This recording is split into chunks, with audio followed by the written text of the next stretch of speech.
Hi, everyone. Welcome to the first CLSP seminar of the year.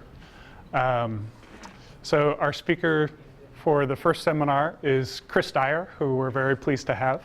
So Chris is a graduate student extraordinaire at University of Maryland. He's about to finish and start a postdoc with Noah Smith at CMU. So normally we reserve the Tuesday seminars for experts in the field of natural language processing, and they're generally people who are super senior in the field. But we thought that it would be really interesting to invite Chris to give the first talk, because he's well on his way to becoming a luminary in the field.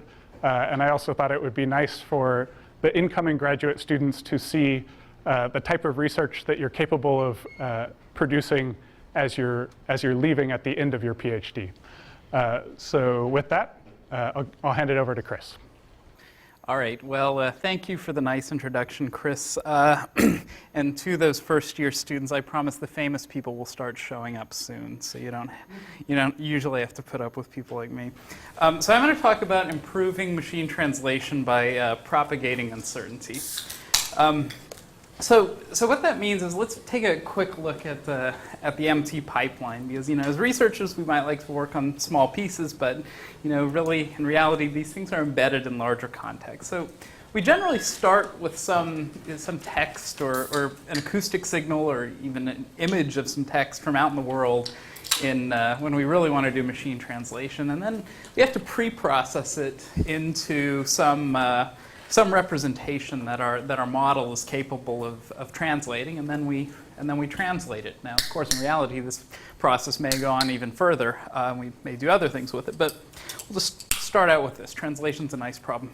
So basically, what I'm going to talk about today is what happens when we replace this middle step with sort of a single best understanding of what we think we're trying to translate with a distribution over alternatives. Those can come from a variety of places. So, order of this talk is I'm going to first give a general sort of probabilistic framework that I'm going to talk about these problems in, and then I'm going to talk about three separate problems in turn, and various pieces of this way of looking at the world. So, probabilistic framework basically just treats this as a big directed graphical model where we can have random variables representing these different phases. Now, I'm certainly not the first person to have thought of this way of looking at the world. Jenny Finkel wrote a nice paper about this, but many people have observed that it's a way of seeing things. So so basically we define a distribution over all these variables that factorizes as follows. So we're going to look at three problems. So first is the translation problem, so decoding, which is inference in this distribution P of E given O. So given that raw signal, what's the best translation? Second is pre-processing. So actually, how do we represent the thing we want to translate best? And then finally, I'm going to talk some about lattice alignment, which is when you can look at both sides, how do you align the two to each other? So let's start by talking about lattice translation.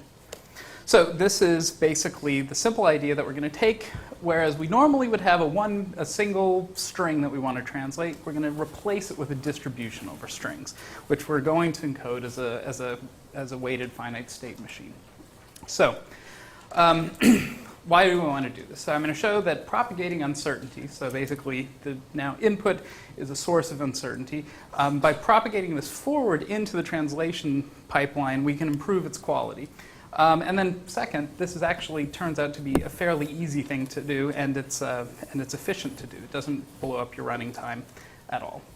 So let's take a look at some motivation for this. Now, obviously, we can all imagine that with a text-to-speech system, you get speech-to-text system, you get a distribution over strings that you think you heard. But there's actually uncertainty everywhere. So we're going to look at a slightly different example. So first, let's consider the problem of Arabic translation. So Arabic puts together morphemes that English doesn't.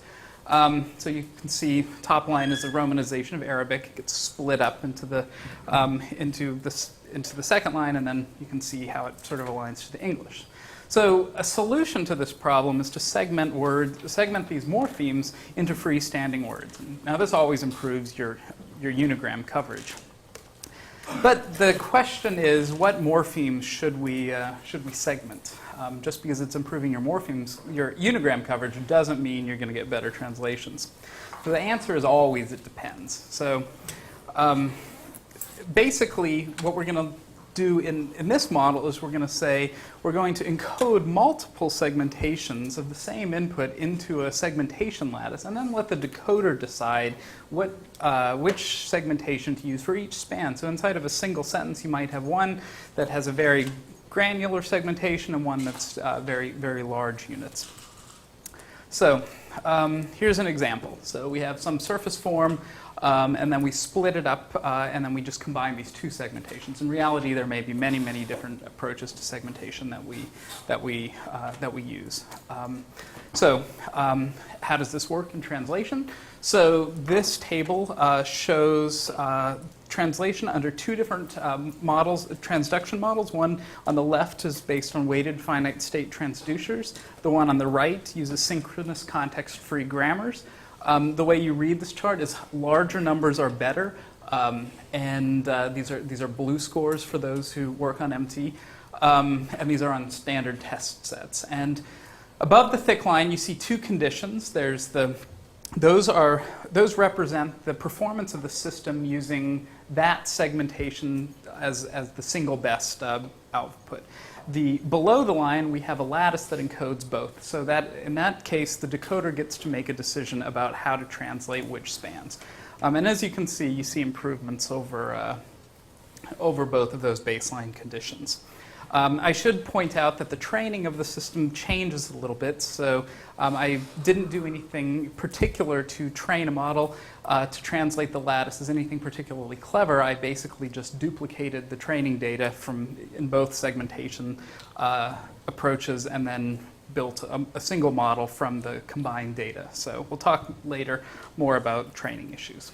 So the efficiency impact. So the impact on decoding time is really quite minimal. So with a parsing-based decoder, the impact on the decoding time is roughly cubic in the number of nodes and linearly proportional to the branching factor of the lattice. So on a standard ASR decoding task, we see a slowdown of approximately a factor of 4. So this is really quite manageable. And keep in mind that these lattices may have billions of paths that are present in them. So this is certainly something we can be pleased with. Okay, so the lattice example that I just showed you was just supposed to give a flavor for why you might want to use deferred decoding. You can see some real benefits, but it's not always clear how to model. How to get this distribution over the input? Is there really ambiguity there? So I'm gonna talk about a related problem of how do you do this part of the modeling? How do you come up with a segmentation model specifically that's appropriate for translation? And I'm going to begin with an insight.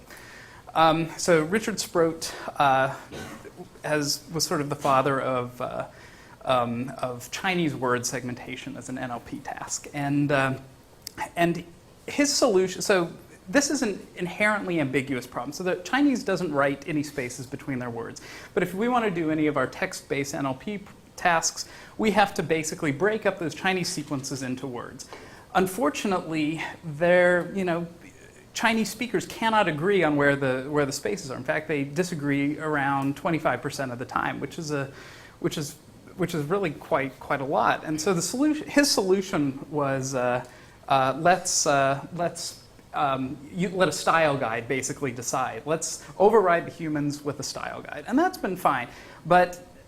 And that's also fine perhaps for a bake-off if you want to compare people's systems. But if we want to just use this as an input to another component, we don't really care about what the style guide says. We just want to have we just want something that's reasonable for our task. And so I'm going to talk about some of the issues with doing task-appropriate segmentation, for example. Question. Yeah. You mentioned the number 25%. Yes. Can you clarify what it means of the potential places that you could put boundaries to the disagree of 25%? Oh, sorry. I think it was 25% per main clause. Actually, was the way he had defined that. So I actually looked that up just this morning because So explain to me what it is then. So in every main clause, there's a 25% chance that they will disagree how to chop. How to put a space somewhere. Yes. In other words, in some cases they'll all agree the space should be here. Yes. So many. They either disagree about there being a space or they put it in a different place. Exactly. So I think the general error is people disagree about whether or not there's a space. So some spaces are quite clear, and when there is clearly a space, it's clear where it is. But then there's some. Basically, there are these noun compounds that are quite ambiguous. Okay. So the goal of this section is to describe how to train a CRF segmentation model to optimize the probability of a set of strings rather than a single best string, and show that this can lead to improvements in MT. So the model requirements are just simply, I want a single model for lattices, whereas in some of this previous work I had combined a bunch of different segmentations from different models as sort of a heuristic solution to generating diversity for the lattices. But now we can have a single model. Secondly, there may be multiple correct or plausible segmentations and whatever analysis if we wanted to think about something else, and we want to just use minimal amounts of human-generated training data. So an example of this is the segmentation ambiguity that's present in German when you want to target German-English translation. So this is a very specific task, but it's emblematic of this class of problems. So if we take this nice very German word, Tonbandaufnahme, which means cassette recording, it can be plausibly segmented in 4 different ways. So we can either not segment it, or we can segment it into 2 pieces.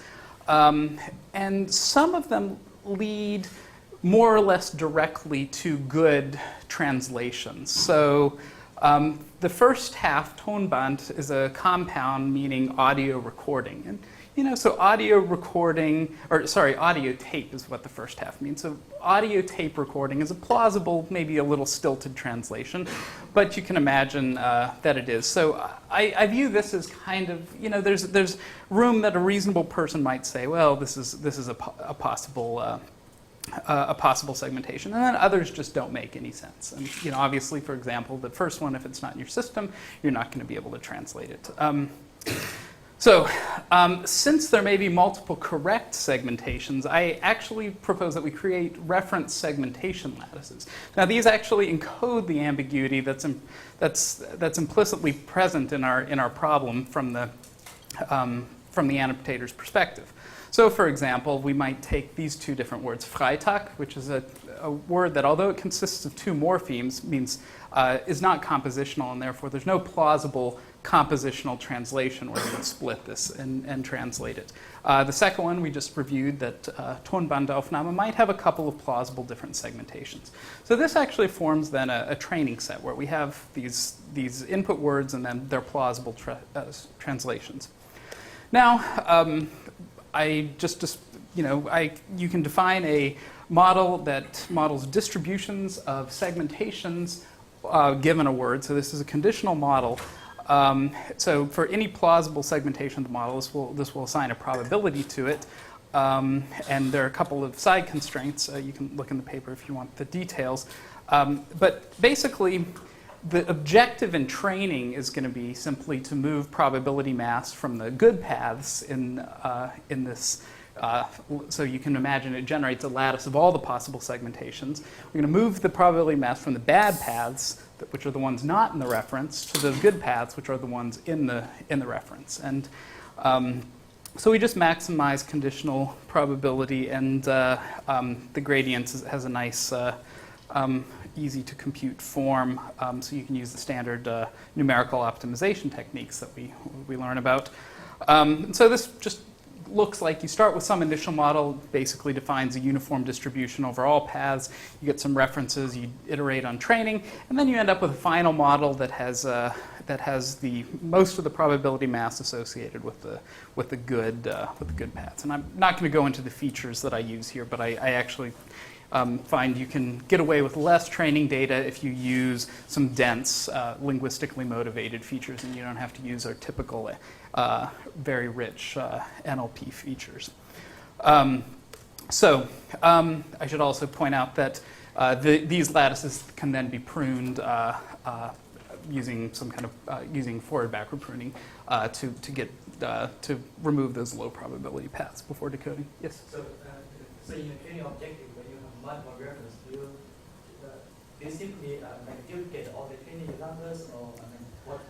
Oh, so the way I actually do this right now is I create a FSA representing the full distribution of the model, and then to compute so that's essentially the denominator, and then to compute the numerator, I just intersect the reference lattice with that lattice, and then you can compute the expectations in that lattice in the remaining reference lattice. So you'd be just as happy with a model that put all the weight on the bottom path as with one that splits it between the bottom and the middle path or something? Yes. So that does. So I'm not trying to match a distribution. It's kind of like having multiple references when training. Yes. When training on two systems. Yeah. This would be like. You'd be happy to get anything. Yes, that's correct. You're happy to get any of them. In practice, they tend to be fairly evenly distributed over the at least so the training does tend to favor any of them, or sort of favor them equally. It doesn't end up. You don't see a lot of peakiness in the good paths that were found in the training set. That would have to be an artifact of the model. In other words, That is an artifact. No. There's nothing in the training that you're right. So this is another good side effect of using these relatively dense linguistic features that are. So I'm not using a bunch of binary features where you could come up with sort of very precise solutions to this problem, just because I didn't want to generate enough training data to actually learn anything useful from a model like that. A question about the reference. Uh-huh. So you say there are multiple correct answers. Yes. Are they all correct regardless of context? I'm thinking about it. Okay, so that's a good question. That's not always going to be the case for this, since I am since my model since I'm not attempting to model any context, I basically said, what is the correct segmentation under any context? But you could think about this as a context-dependent problem. Although in that case, if you wanted to, you would need to include context in the model in some way if you wanted to address that. But the people who generated the references, Me. were they looking at them in isolation, or were they looking at them in context? I looked at them in context. So I just put together the test data. I took 10 newspaper articles from the German news media last fall, and I took all of the words that were greater than 6 characters long and generated reference lattices for them. And at the end, I have some supplemental slides that give details of the training data. But it is, this was a couple hours worth of work. This wasn't a big task by any means, and it worked quite nicely. Now I'll talk briefly about some translation experiments. There are 4 experimental conditions here. So basically, the standard baseline is, of course, so with German you can actually get away. You don't have to segment anything. We have a lot of training data for German, so you can learn these many of these rare words even from the training data. Alternatively, you can do a one-best segmentation. So I'm comparing this with the Kroon and Knight one-best segmentation model, which uses some statistical cues but treats them heuristically to pick a best segmentation. Then one where I use no segmentation to train the model, so I just train off of the raw data, but then I use the lattices I just described during decoding. And then finally, where I use a combination of 2 versions of the training data during training, one that's not segmented, one that is, and then I do lattice decoding on that model. Now, so you can see, so blue scores, again, higher is better. TER, lower is better. The differences that are bold are significantly better. over all of the baselines.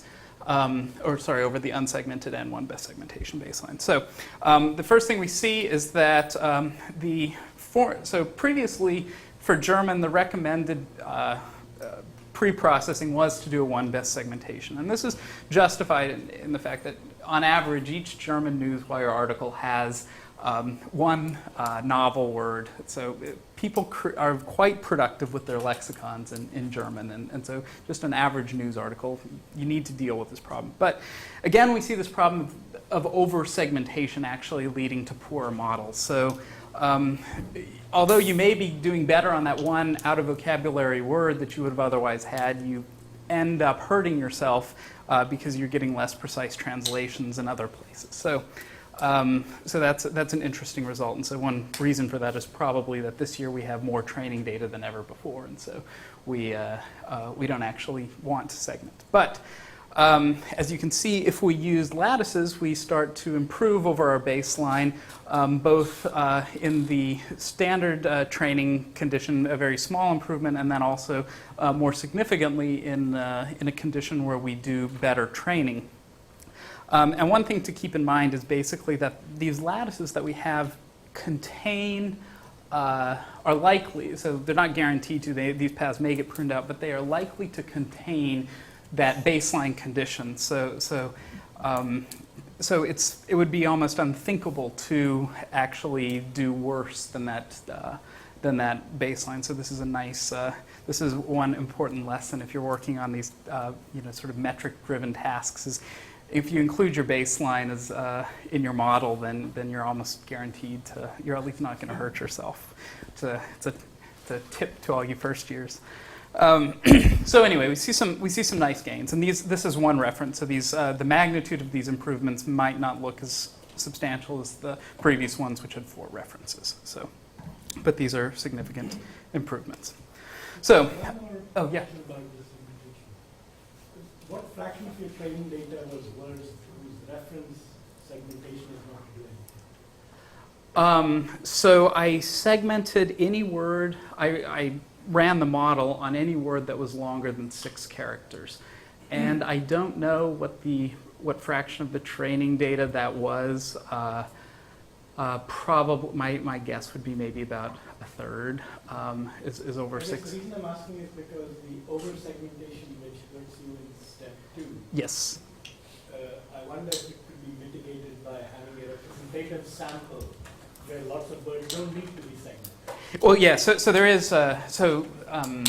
There have been. That actually is the other approach. So people generally have referred to these as back-off translation models, where you only segment under certain conditions, if it's been seen once, or if it's never been seen, or if it meets certain conditions, like you try and match something about the distributions where you learn whether to segment or not. So in fairness, I just used the strategy recommended by Kuhn and Knight for the one best segmentation condition, but there certainly are smarter things you can do, and I would. And so one thing that almost certainly would help is you only segment OOV words. You're not going to be hurting yourself. You can only help. So and I should add that condition just so you can see what the value of the lattice is. Yeah. One question about the input lattices. So you get them by applying your segmentation model. Yes. Which means those lattices are weighted, right? Yes, they are weighted, and so I include that as a feature, and then into the translation model. So I actually break that conditional independence assumption a little bit, but it's and then the pruning actually turns out to make a difference. If you so there's this nice U shape. So that A factor is how much pruning you did in the lattice, and so if you prune the lattice too much, you end up not performing as well. And if you prune it too little, again, at some point our translation models are quite weak, and they don't actually not know what they don't know how to translate. And so they're like, oh, I can translate these, this string into some very common English words. I'll do that, even though it's not a reasonable segmentation of the source word. So, all right. So this final section is my ongoing work that I'm going to discuss. So this, we've looked at how we can translate ambiguity, and we've looked at how we can build models of inherently ambiguous phenomena, but we haven't really considered, but what we really want to do is say, well, we know what the raw data looks like, and we know what the translations we want are, but what's the best segmentation that we, how do we do this in a more unsupervised way? So how do we actually pick a segmentation that's optimal for the translation problem? Oops. So basically, we're going to treat pre-processing as a latent variable, and so if you have a lattice of so there's sort of two related problems here, which is one, if you have a lattice of segmentations, how do you induce a translation model that can translate these lattices? So up until now, we had been using sort of these heuristic models of translation, which where we were duplicating different models using one best criteria. This isn't very good. So this is and this is generally a problem of lattice alignment. So what in this lattice aligns to what in the target? So first, I'm going to take a step back and say, what is alignment? So it's basically, for the purposes of this talk, using some model of translation. It's just alignment is the most probable story for how the target was generated from the source. And so the trick is, of course, that these alignments aren't given. You can go out and buy small sets of hand-aligned data, but basically you've got to just infer them from the observed data. That is, you have to learn a translation model. So to briefly review the IBM models, which provide sort of a foundation for all, you can view basically any alignment model through this lens. Basically, you treat alignment as this hidden variable that relates how you go from an English string to a French string. So this is the old noisy channel formulation. So we're going backwards. And so for the remainder of this talk, I'm going to be working in this noisy channel model. So we add this latent variable. Then we use the chain rule to do this, to generate from left to right. This J index loops over the target string from left to right. Then we split this we decompose this into two pieces, one where we are just worried about what the translation of the next word is, and one where we're worried about how well the new position that we say that word was generated from fits into the sort of overall shape of the alignment grid. And so there are sort of two pieces of these models. There's this alignment probability, which says, is this a good place to put that dot in the grid? And then the other one is just we assume lexicality, which says that a word is its probability is only a function of the word that it is generated from. Now that's obviously a rather harsh assumption, and many models have addressed that, but we're gonna stick with this assumption because these models are nice and tractable.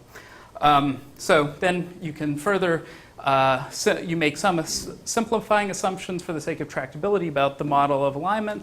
If you assume a uniform distribution over all possible alignments, you get model 1. If you assume a first order dependence, you get the hidden Markov model. So these can be trained using very standard techniques. So we learn using expectation maximization. So I'm going to briefly say how this looks for translation. So if we have the sentence pair, the blue house and la maison bleue, we build a grid and we want to compute the expected translation counts that each word translates in. What is the expected number of times that, for example, the word la was generated by the word the? And so this looks like a grid for any of these lexical alignment models. So we can compute the probability of a dot basically being in this position. So that's basically that the is aligned to la, and then we do that given the parameters of the existing model, and then we select new parameters on the next iteration that optimize this data. So now what happens when we have a distribution over what's generating those words? So basically, let's model this instead of P of F given E. We'll model P of F given a lattice. So now I'm going to just talk about how you can generalize this. So again, we're going to start by assuming there's this latent variable, which is the path through the lattice, which we assume conditional independence again. So given that path, we don't actually care about any of the other paths. And then we note that we can, again, just convert that what I have on the left is now on the right on the bottom is just a traditional string-to-string translation model. Again, we add our latent variable of alignments, and then so we have two pieces. One is the path in the source lattice, one is the traditional alignment model. And then we can do other simplifying assumptions on the right, as we did with any traditional alignment model. So for example, this gives you the formula for lattice model 1, you might say. So this is going to align lattices to target strings. So again, we can use EM to update the to learn parameters for this model. Again, since we're only updating the parameters for the translation model, it's the same set of parameters as you have in a string-to-string alignment model. So you can really substitute any kind of model for this. So whereas we formerly had the Blue House and La Maison Bleue, and we wanted to learn a translation model, now let's imagine that we had this lattice representing, say, two potentially confusing strings in an ASR type context, where we have either the Blue House or the blouse aligning to La Maison Bleue. So what does EM look like now? Well, we have for each path through the lattice, actually, now we have a potential alignment grid. So the target, the words in the target can be generated from in either grid. Whereas formerly we had the individual columns in a grid summing to 1, now you may be the entire column in any path on the lattice has to sum to 1. So it's a very similar situation. So you can do this, and oh, you should also point out that the same word may appear in multiple places. So you want to track statistics over the individual word pairs and not try to decompose this into multiple grids or anything like that. Now how do we do inference in this? Models 1 and 2 in the HMM are very efficient. So these are, if you're not familiar with them, these are just standard word alignment models, very simple. And they're very efficient to train. They either have closed form solutions for computing the expectations in those cells, or they can be generated using dynamic programming. And they're nice because they forget what words they've generated from in the past. So once they've used some source word to generate, they can move on, having forgotten everything they ever knew. But in a lattice, you have this case where, if in some lattices, once you've picked a particular transition, you may not be able to use another one. So the A-B path is fine, and the XY path is fine, but trying to generate from A and then generating from Y is bad. And this means, I think, no exact inference, although I had a nice conversation with Jason where I think I may be able to reweight this lattice and compute the expectations I need efficiently. But for now, we're going to pretend that there is no exact efficient inference and talk about how you might do inference anyway. So one obvious thing is to restrict the structure of the lattice where you don't, so given a particular transition, you don't actually cut out any other possibilities. The second one is to use a model that tracks span. So some models, so the interesting thing about these IBM models is they actually don't care. They can more than happily generate an entire sentence from a single word. Whereas other models, such as the ITG or BTG model of Dekai Wu, actually requires that both sentences be completely covered by the time they've derived the goal node. So it's a parsing-like model. So that's another possibility. You can parse lattices with that and train this model in such a way. Or you can use approximate inference. So I'm going to advocate using approximate inference because it lets us play with these models that we know and love so well. So I'm an advocate using Monte Carlo EM. It's just like regular EM, only instead of computing exactly what the sufficient statistics are, you compute these expectations using Monte Carlo techniques. And as an added bonus, very trivial to incorporate priors. Sometimes these closed form solutions don't let you do that quite as easily. And this works quite well.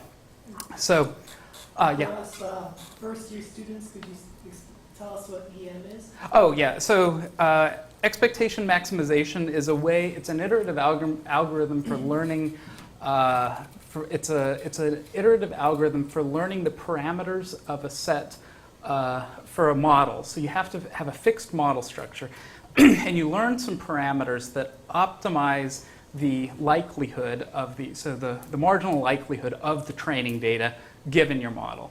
And so basically the way it works is you pick a set of parameters, randomly perhaps, or, and then you go through then you apply that model to the data and you see, and you effectively learn, you effectively compute a gradient, and then you update the parameters to improve the likelihood if you, of the training data that's being used. And then you replace with your new parameters, then you do the same thing again. And so EM it's problematic in some cases. It only finds local minima, minimizing the negative log likelihood. So unless you have a convex, so model 1 is nice because it's actually completely convex. So the solution that's found is actually the best solution there is. So it can be good, but it basically involves you have to compute and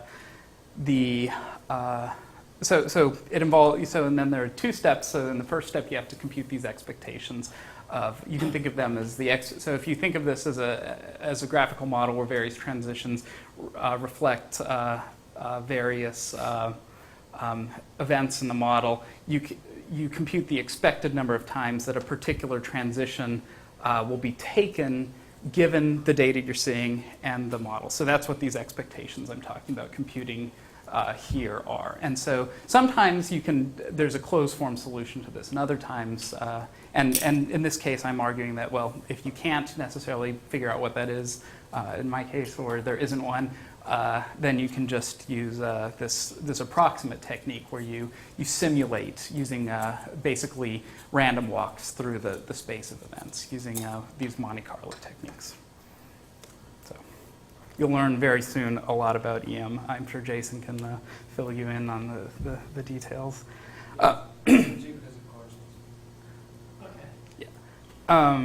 Okay, so there are a couple of additional benefits of MCMC. So first, I mean, yes, it's approximate, but it's very easy to compute a whole bunch of different useful quantities. So during training, we can compute these expected counts that we need quite easily. It's also easy, so say we want to find the maximum posterior source path. So what's the best lattice given this? What's the best path through the lattice, not just given the parameters, the probabilities in the lattice, but given the target data as well. So we just keep track of how many times we've seen each path, and then the one that we've seen the most is after sampling. That's the map path, and these it requires sampling for quite some time, but if you sample infinitely long, it's guaranteed to converge almost surely to the desired distribution, and you can actually prove much tighter bounds than sampling forever, which is nice. I'm going to now talk about some preliminary experimental results. So I'm going to look at 2 problems here. One is a translation problem, and one is what I'm calling this translation optimal segmentation. So for this first preliminary experiment, what I do is I start with a lattice of plausible segmentations on one side of the training data. So I'm going to return to what I introduced the segmentation problem with, which is this Chinese word segmentation, where we just don't know. We have reason to think that it's an inherently ambiguous problem, and therefore there's a reasonable. It's reasonable to have to let, for example, the English side of the Chinese English translation task drive the appropriate segmentation. So the way I ran this experiment was I ran a few iterations of Monte Carlo EM to train this lattice alignment model 1 on a fairly small data set, and then I extracted that maximum posterior path through the lattice, which induced a particular segmentation. So some details on the corpus. This is a very small corpus. It's called BTEC. It's from the travel domain. It's a great corpus if you want to do really, really rapid experiments, and then but you should always replicate these results on bigger data. So I used 5 different segmenters. So I didn't train a model myself because I don't have some reference lattices for Chinese training data. So I had to use this heuristic approach. So I just gathered as many as I could, took these different segmentations, put them into a lattice, and then I just said every segmentation is uniformly likely. And I could have done more clever things where if I saw the same word in multiple segmentations, I could have assigned higher weight to it. But this was a reasonable starting point, I thought. Sorry, Chris? Yeah. When you say you combine the output of 5 segmenters, do you mean that every lattice had 5 paths? No, oh, sorry. Or So, you just mix and match? no, I did. So what I did was every time 2 segmenters posited a space at the same point, those 2 paths pinched together. So you could end up with many more than 5 paths through the lattices. So there could be thousands. You could also end up with fewer of the segmenters agree. You could end. What's that? What was typical? I didn't actually compute the statistics, but there were. It was certainly not untypical to have hundreds of thousands of paths. Really? So, yeah. So. Oh, sorry, hundreds of thousands of paths through the sentence. Through the sentence. Oh, sorry, for a sentence lattice. Yeah. So on average, so really, there are a couple of these. So specifically, the segmenter from Harbin University and the Stanford. Chinese tree bank. So both you can see there are actually 2 segmentation styles. So one's called the Chinese tree bank, and one's Peking University, both on Stanford. Those are just 2 different style guides, and they actually disagree quite substantially. So obviously there's sort of some systematic divergence in these 2 segmentation standards. And then Harbin University again is quite different. They have their own. So what happened? This is a small example of the kind of thing that I was hoping this model would learn. So there is some evidence that the model's generating some translation-dependent segmentation. So in English, if we have the word crayfish, in Chinese we have this nice 3-character unit at the end in red. However, it turns out, thanks to all the helpful Chinese speakers who explain these things to me, that this actually is itself composed of small and then another digraph here, which I think means like lungfish or something like that. And so knowing this, if you change the training data to, for example, from crayfish to small lobster, this also incidentally means, the digraph itself means lobster, but you could imagine further segmenting it. You actually end up with then different segmentation. And so you go through and there are many examples of this kind of thing, but this is essentially what the sort of behavior that I was hoping that the model would learn, and that I do see evidence that it's happening. So there's unfortunately some very obvious problems with this model. So EM is a maximum likelihood estimator, and maximum likelihood has some bad behavior with respect to rare elements. So I'm going to return to just the standard word alignment problem that we've all worked on. And if you look on the right, you see a reference alignment. If you look on the left, you'll see what Model 1 thinks the alignment should be. And you'll see that the word coffins is aligned to basically everything. This is what I was talking about, where these models are more than happy to generate basically a whole sentence from a single word. And the problem is coffins just turned out wasn't present very often in the training data. And so this model could actually increase its likelihood by just having it do a lot more work than it actually should have been. And so when you end up with this, so this is a problem. This is a well-known problem with maximum likelihood estimation, and it'll be dealt with later.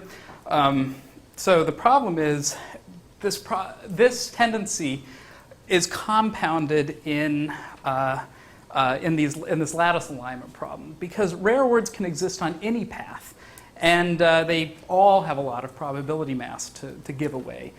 And so basically paths in E with rare words are sort of disproportionately favored. And so whereas you might think that the segmentation you're seeing is driven by the English, it might also just be because there are some really rare words that were nice and juicy and able to give away a lot of probability mass. And since I had a uniform prior over the segmentations, this was just causing a lot of trouble.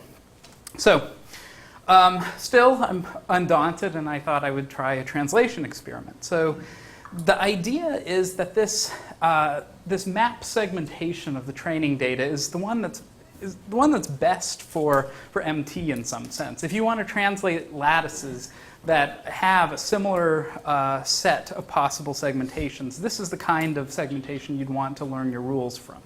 So basically, I just used this segmentation as the input to the standard MT pipeline, and then I decoded a test set with a lattice containing lots of segmentations.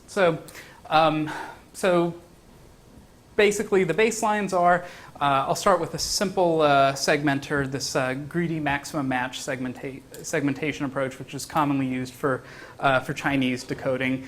If I use a one best input that's not a lattice, then I get a baseline about a little over 47.5. If I switch to a lattice as the decoding set, I can improve things some. However, I should point out that if you switch segmenters to something a little bit more reasonable than this greedy approach, you can significantly improve the quality. If we use the heuristic I've been using in the rest of this talk to train the model, where I take the output of all the different segmenters and combine them, you can get another couple of blue points on top of this. So then the big question, though, is how well does this map segmentation work, and this max posterior? And unfortunately, it doesn't quite beat even our baseline. So there's obviously a little bit of work that remains to be done. So my ongoing work right now is solving the garbage collector problem using Bayesian alignment models. And so this is one of many ways of addressing this problem with maximum likelihood estimators in these cases. And so basically, you add a prior that says favor models that have fewer parameters. And so this, again, to recap on this, this example from earlier, is what Model 1 wants to do. However, if you add just a simple sparse prior, so a Dirichlet prior, you actually immediately see something that at least looks a lot better. And so that's nice. It seems to be addressing the problem. Furthermore, if you use an alignment error rate where you want to see smaller numbers, I took just 3 standard alignment models and added a Dirichlet prior on the multinomials that parameterize these models. Then I did tune the hyperparameters by hand, but you see that in all cases you significantly improve the alignment quality just by saying, hey, let's favor sparser multinomials. So I'm hopeful that this will solve some of this garbage collecting problem. The other ongoing work is rescoring ASR lattices using a translation model. So this is the case where, say, you're speaking in French, but you have an English reference translation. It sounds artificial, but this task actually shows up in a variety of places. So this basically lets you say, Well, I have a transcription system that's giving me one set of probabilities, and then but I know what the translation is. What's the consensus between the two? And so this lattice alignment algorithm gives you a solution to this. So this is other ongoing work. So I am going to wrap things up here in the last few minutes and say, all right, let's defer commitments to resolving ambiguity till as late as possible. Now, there are computational reasons it can get expensive to propagate this information forward, but if you're dealing with machines, finite state type transducers to implement your models, or synchronous context-free grammars, you can actually do this fairly inexpensively. Furthermore, ambiguity is everywhere, not just in the obvious cases like if you're doing something on ASR output, but if you have committing to a source language segmentation, say, is actually a massively uncertain thing to do. We just don't know what the right segmentation ought to be. And then, of course, by extension, is if you are doing something with MT output. So if you're summarizing, you probably ought not just confine yourself to the one best output of your system. You're almost certainly going to be throwing away information that's valuable. And then the other point I'd like to make is that you should model ambiguity rather than resorting to a style guide. So style guides are nice, and it gives you a one best right answer, but it's just not a real natural fact of our language that these things are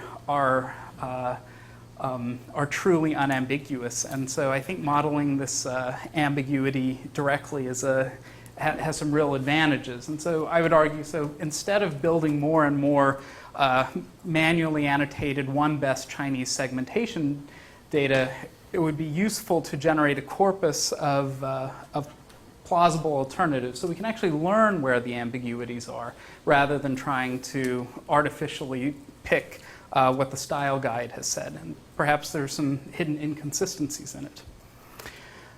So finally, I'd like to thank a bunch of people. So my funders, and then the Phillips, who have helped me in various capacities throughout my career, and especially to everyone here at CLSP, who's given me a place to come on Tuesdays for the last 3 years. So I've learned a lot.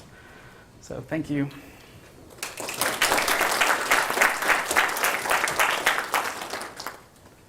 So are there any questions? Yeah. So, if I understand correctly, most of this is word lattices. Yes. So can you go even further and go subword and sure and syllable lattices? Yeah. So I mean, what I'm calling a word is has no real meaning. So in some cases, for example, what I was doing with Arabic. The units on those edges were smaller than words. They were morphemes. In the task of translation, for most language pairs, except for the most closely related, I would be skeptical that going smaller than a morpheme would ever make sense. But I think it's possible that in some contexts, you might you really don't know what the right granularity is, and so you'd like to have you'd like to be able to consider multiple ways of looking at the same problem. Can I ask a follow-up to that? Mm-hmm. So the way you formulated it now, you basically aligning a lattice to a string. Would there be any advantage of trying to not posit that string on the other side and do a lattice to lattice? Yeah, you could imagine that there's some really interesting possibilities there. I mean, one thing off the bat is if you imagine you're putting something like paraphrases into these lattices, you might actually imagine that you're learning correspond, and you have paraphrase lattices in two different languages, and you're learning a lattice. You might actually learn alignments between phrases that aren't even present in the you would have to be using a phrasal alignment model, not one of these word-based things that I was advocating. But you could then learn phrase translations between correspondences that weren't even found in the parallel training data you had, which seems like it could be of real value, especially in sort of rare data conditions. So yeah, I think so. To maybe anticipate a question, I am now putting the ambiguity on the other side, so there's no reason why I couldn't eventually align lattices to lattices. I'd like to copy down some of your math here so I can look at it more later. If you go to where you first start using the script E in your Oh, yeah, sure. calculations. I can send these slides also as well. I mean, this is not these are not complicated probabilistic models. These are about as simple as they come, which is right where I like them. But they're powerful. I mean, the models actually learn some interesting things, and it's been a nice way to explore the relationships between these sets of lattices and their target strings. Your idea of this translation optimal segmentation is, I'm trying to understand what are the parameters of that? Is that given a fixed phrase table? That constant, or would you relearn a phrase table for each way? Well, so the basic idea that I didn't. This is something I actually. I didn't want to specify too many characteristics of what I think the translation. So the intuition is that, for example, with word segmentation, we may have a style guide that tells us, we may have linguistic intuitions that tell us, but really what we want to know is what are the right units of translation that I should learn from this parallel training data. So when I'm building that phrase table, what are the right units so that when I then find some test data and use the model induced from that unannotated segment, so from the basically where I don't know what the segmentation is, and then I'm confronted with a novel test sentence. What are the right units that I've learned out of there? And so my intuition is that this optimal segment, so there will be an optimal segmentation. So if you go through and you just say, what's the one that, so what is the alignment? What's the what's the single best path that generates this sentence pair? That'll give you some alignment. And my intuition is that this will tend to be you would expect that the best one would be would make maximum reuse. Things would decompose as much as possible. So for example, if you could translate the phrase AB to XY, but you could also translate A in isolation to X, you wouldn't bother to memorize AB and translate it to XY.